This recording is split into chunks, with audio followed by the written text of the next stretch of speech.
श्रीमद्भागवत दशम स्कंध गोपलीला चतुर्थ अध्याय। चतुर्थे कृष्ण बंदी घरे जन्मी गले नंदपुरे। आज श्रीकृष्ण जन्म होउछन्ति चतुर्थ अध्याय दशम स्कंधरे। आज आपण माने मन देई टिके सुनंतु, मोक्ष प्राप्ति हेबे। कहते सुख मुनि हसे हरि चरित परसंचे, परीक्षा मुख को चाहिले आनंदे लोचन बुझिले। समाधि बसी जोग ध्याई कृष्ण प्रसन्न लेस पाई, पुणी क्षण के चक्षु पेई हसी कहते राजा चाहे। श्री शुक उवाच शुण हो गोविंदर जन्म, जेणे खंडिब भव भ्रम। सूर्यंक तहु षड ऋतु, प्रकाश जन सुख हेतु। ऋतुंक मध्य श्रेष्ठ बल, संपूर्ण बरसार काल।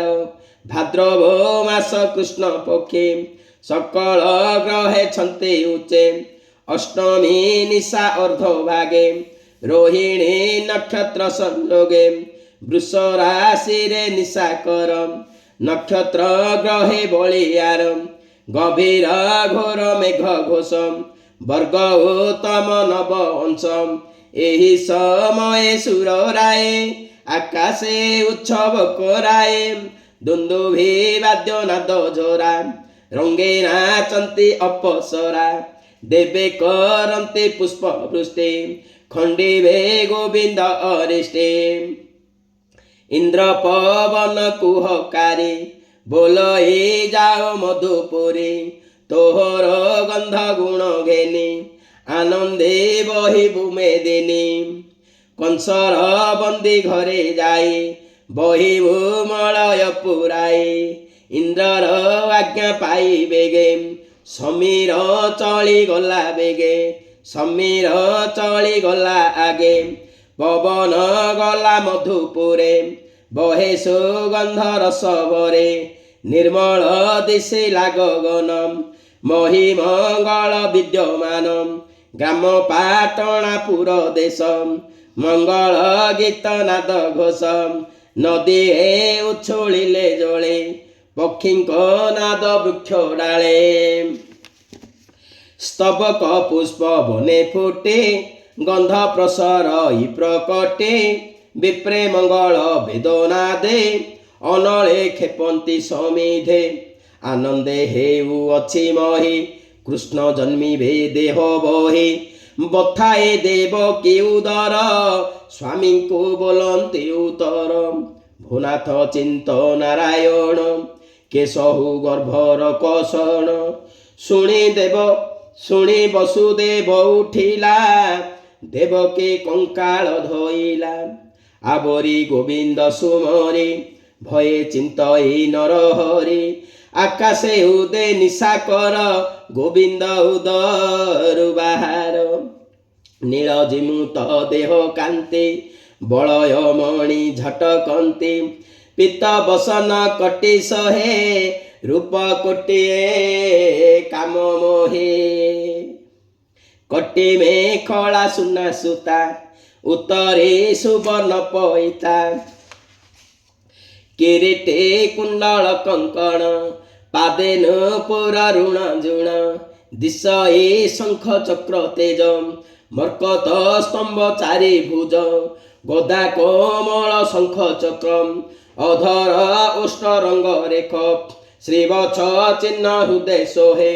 रत्न पादुका बेनी पाए, अपूर्व रूप जोगेश्वर।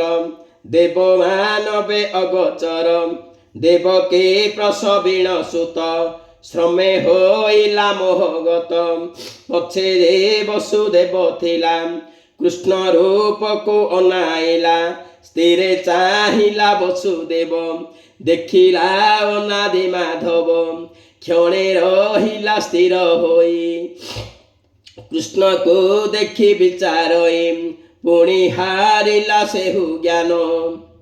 चकिते विचारई मन, মনরে গঙ্গা স্নান কলা অয়ুতে ধেনু উৎসর্গিলা এ পুত্র কংসন মাইলে দেব এ অলঙ্କାର তুলে ଏ ପୁତ୍ର ନମଲେ ମୋହର ସେବିବି ବିପ୍ରଙ୍କ ପୟର ଚାହିଁଲା ଗୋବିନ୍ଦ ବଦନ ପୁଣି ପାଇଲା ଦିବ୍ୟ ଜ୍ଞାନ ଭୟେ କମ୍ପଇତା ଶରୀର ଏତ ନାଦେ ଚକ୍ରଧର ମୁଛାର ମନୁଷ୍ୟ ଜୀବନ କେମନ୍ତେ ହୋଇଲେ ପ୍ରସନ୍ନ କି ବୁଦ୍ଧି କରି ବଇ ମୁହିଁ କଂସଙ୍କୁ ଡରେ ମୋର ଦେହି ଭୁଲଇ ବସୁଦେବ ଶୋକେ ଏ କିମ୍ପା ଜାତ ମତ ମଞ୍ଚଲୋକେ ତେଜେ ବିରାଜେ ବନ୍ଦୀ ଘର ତିଳେ ନ ଦେ ସେ ଅନ୍ଧାର କର ଅଞ୍ଜଳି ଦେଇ ଶିର ନିର୍ଭୟେ ବୋଲଇ ଉତ୍ତର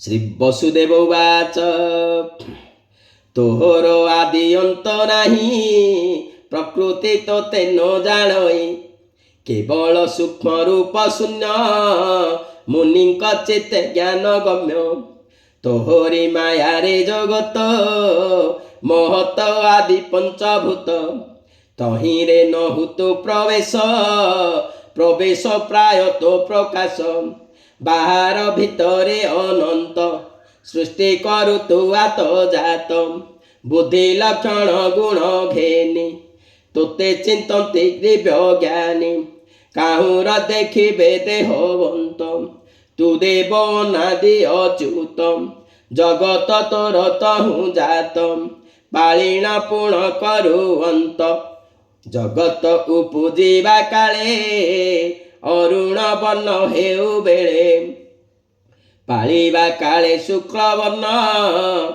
ସଂସାରେ ବୋଲାଉ ତୁ ଧର୍ମ ସଂହାର କାଳେ କୃଷ୍ଣ ରୂପ ତୋର ବିହାର ମୋହ କଳ୍ପ ତୁ ଏବେ ମୋର ଘରେ ନାଥ ଅଂଶେ ହୋଇଲୁ ଦେହବନ୍ତ ଜାଣିଲି ଯେତେକ ଅସୁର ନାଶି କରିବୁ ମହି ସ୍ଥିର ତୋହର ଜନ୍ମ ମୋର ଘରେ ଶୁଣିଣ କଂସ କୋପ ଭରେ ଛପୁତ୍ର ମାଇଲା ମୋହର ତୁ କି ନ ଜାଣୁ ଚକ୍ରଧର ପ୍ରହରୀ ମାନେ ଜଗିଛନ୍ତି ଶୁଣିବେ ବୋଲି ମନେ ଭୀତି କଂସଙ୍କୁ କହିବେ ତୁରିତେ ସେ ଆସି ମାରିବଟି ତୋତେ ତୋତେ ତ ତୁ ହି ରକ୍ଷା କର ମୁଛାର ମନୁଷ୍ୟ ମାତର ଏମନ୍ତେ ଗୋଡ଼ ଘାଲି ଶୋଏ କମ୍ପଇ କୃଷ୍ଣ ମୁଖ ଚାହେଁ ଶୀତଳ ବହଇ ପବନ ଦେବକୀ ପାଇଲା ଚେତନ ଚକ୍ଷୁ ଫେଇଣ ଚାହେଁ ଧୀରେ ଯେହ୍ନେ ଉଦୟ ଦିନ କରେ ଚାହିଁଲା ପୁତ୍ରର ବଦନ ଚକିତେ ହୋଇ ଛନ ଛନ ଅପୂର୍ବ କାହୁଁ ଏ ଅଇଲା ଜଗତେ ନାହିଁ ନା ଦେଖିଲା ଏତେ ପୁରୁଷଙ୍କ ଉତ୍ତମ କିଏ ବା ପ୍ରଭୁ ଭଗବାନ ପୂର୍ଣ୍ଣ ଆନନ୍ଦ ଜ୍ଞାନମୟ ଦେଖି ପାଇଲା ଦେବୀ ଭୟ ବିକଳେ ବେନିକର ଯୋଡ଼ି হা কৃষ্ণ বলি পায়ে পড়ে চঞ্চল মন করি স্থির দেবকী বলই উত্তর। দেবকী উবাচ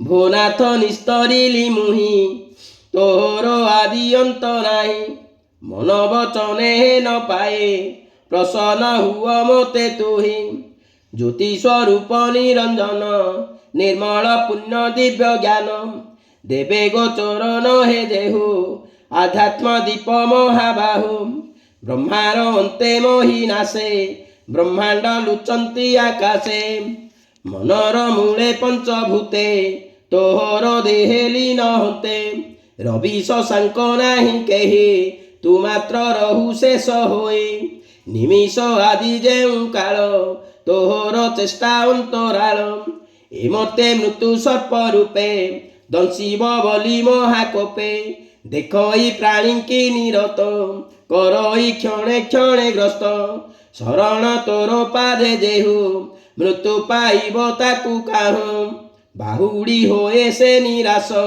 ସେ ପ୍ରାଣୀ ରହେ ତୋର ପାଶ।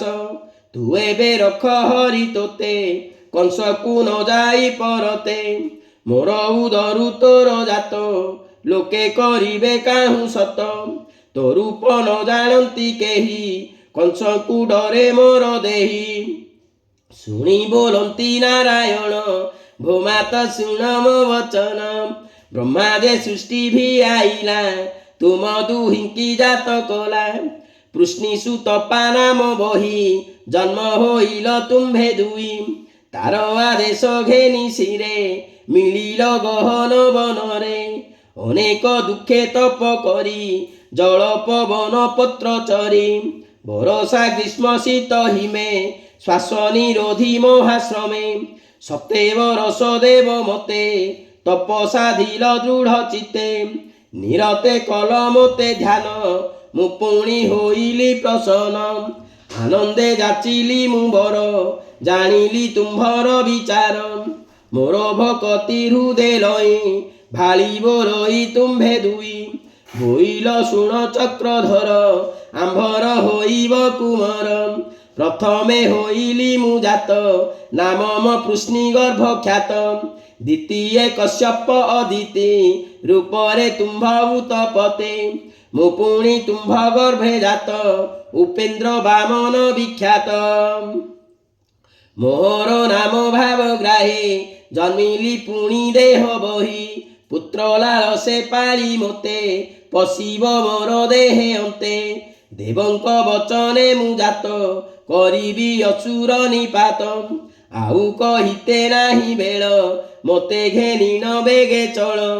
ନନ୍ଦର ଘରେ ମୋତେ ଥୋଏ କନ୍ୟାକୁ ଆଣ ପାଲଟାଏ। ଶ୍ରୀ ଶୁକ ବାଚ ଏମନ୍ତ କହି ନର ହରି ନର ଆଳକ ରୂପ ଧରି। ଗୋବିନ୍ଦ ଆଜ୍ଞା ଘେନି ଶିରେ କୋଳେ ଧଇଲା ଚକ୍ରଧରେ। ଘେନିଣ ଦେବ ଚକ୍ରଧର ଭୟେଣ ହୋଏ ଥରହର। ଶ୍ରୀକୃଷ୍ଣ ଆଜ୍ଞା ପରମାଳେ କବାଟ ଫିଟିଲା ତକ୍ଷଣେ। ଫିଟିଲା ପୟର ସଙ୍କଳେ ପଥ କଢ଼ାଇଲା ବିଜୁଳି। କୋଳରେ ଘେନି ନାରାୟଣ ବାହାର ହୋଏ ତତକ୍ଷଣ। ନିଦ୍ରାରେ ମୋହିତ ସକଳ ବୃଷ୍ଟି କରନ୍ତି ମେଘମାଳ। ତିନ୍ତିବା ଦେଖି ଜଗନ୍ନାଥ ଫଣାରେ ଢାଙ୍କିଲେ ଅନନ୍ତ। ଯାଆନ୍ତେ କୃଷ୍ଣକୁ ଘେନିଣ ପଥେ ଓ ଗାଳେ ଉଗ୍ରସେନ। ବୋଲଇ କାହିଁରେ ତୁ ଚୋର ନିଶାରେ ହୋଇଲୁ ବାହାର। ଶୁଣି କମ୍ପଇ ବସୁଦେବ ବିପତ୍ତି ଦେଲୁ ହାଲଇବ। କୃଷ୍ଣକୁ ସୁମରି ବିକଳ ନୟନୁ ବହେ ଅଶ୍ରୁ ଜଳ। ତା ଶୁଣି ବସୁଦେବ କହି ପୁତ୍ରକୁ ନେଉଅଛି ମୁହିଁ। ବୋଲଇ ଉଗ୍ରସେନ ବୀର କାଲି ମାରିବ କଂସାସୁର। ଯେତେ ବାଳକ ତୋର ଜାତ ସବୁଙ୍କୁ କରଇ ସେ ହତ। ପିତାର ବିକଳ ଦେଖିଣ ବୋଲନ୍ତି ପ୍ରଭୁ ଭଗବାନ। ଶୁଣ ହୋ ବୀର ଉଗ୍ରସେନ ଆମ୍ଭେ ରେ ଦେବ ଭଗବାନ। ଜନମ ହୋଇ ବନ୍ଦୀ ଘରେ ଦେବକୀ ଦେବୀଙ୍କ ଉଦରେ। ଏବେ ଯାଉଛୁ ଗୋପପୁର ଏକଥା ପ୍ରଘଟନ କର। ଭାରାରେ ନ ସହଇ ମୋହି ଉଶ୍ୱାସ କରିବଇ ମୁହିଁ।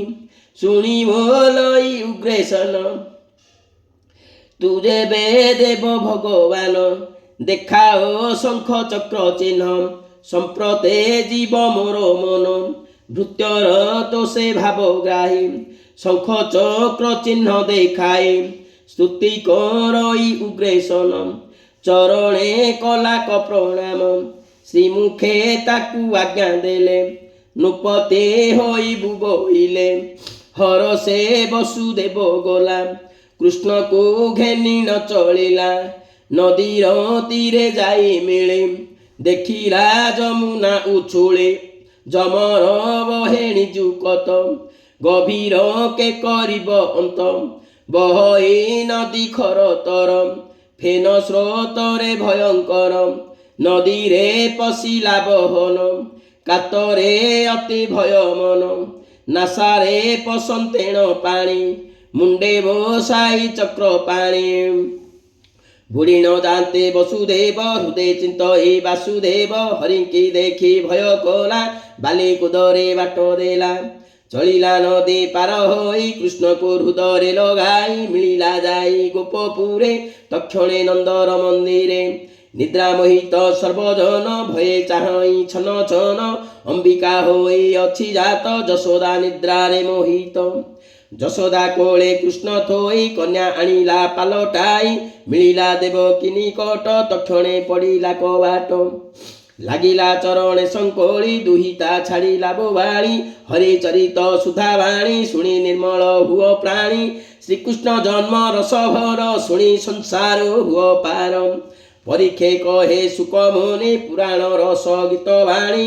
ହରିଚରିତ ଭାଗବତ କହଇ ଦାସ ଜଗନ୍ନାଥ ଗୋବିନ୍ଦ ଗୋବିନ୍ଦ ଗୋବିନ୍ଦ ପଦୁ ଗଳୁଛି ମକରନ୍ଦ ସେ ମକରନ୍ଦ ପାନ କରି ହେଳେ ତରିଲେ ବ୍ରଜ ନାରୀ ସେ ବ୍ରଜ ନାରୀଙ୍କ ପୟରେ ମନମ ଥାଉ ନିରନ୍ତରେ ମନମ ନିରନ୍ତରେ ଥାଉ ହା କୃଷ୍ଣ ବୋଲି ଯିବ ଯାଉ ହା କୃଷ୍ଣ ବୋଲି ଯାଉ ଯିବ ମୋତେ ଉଦ୍ଧାର ବାସୁଦେବ इति श्रीमद्भागवते महापुराणे परमहंस संहितायां दशम स्कंदे कृष्ण जन्मनि चतुर्थोऽध्यायः जय जगन्नाथ।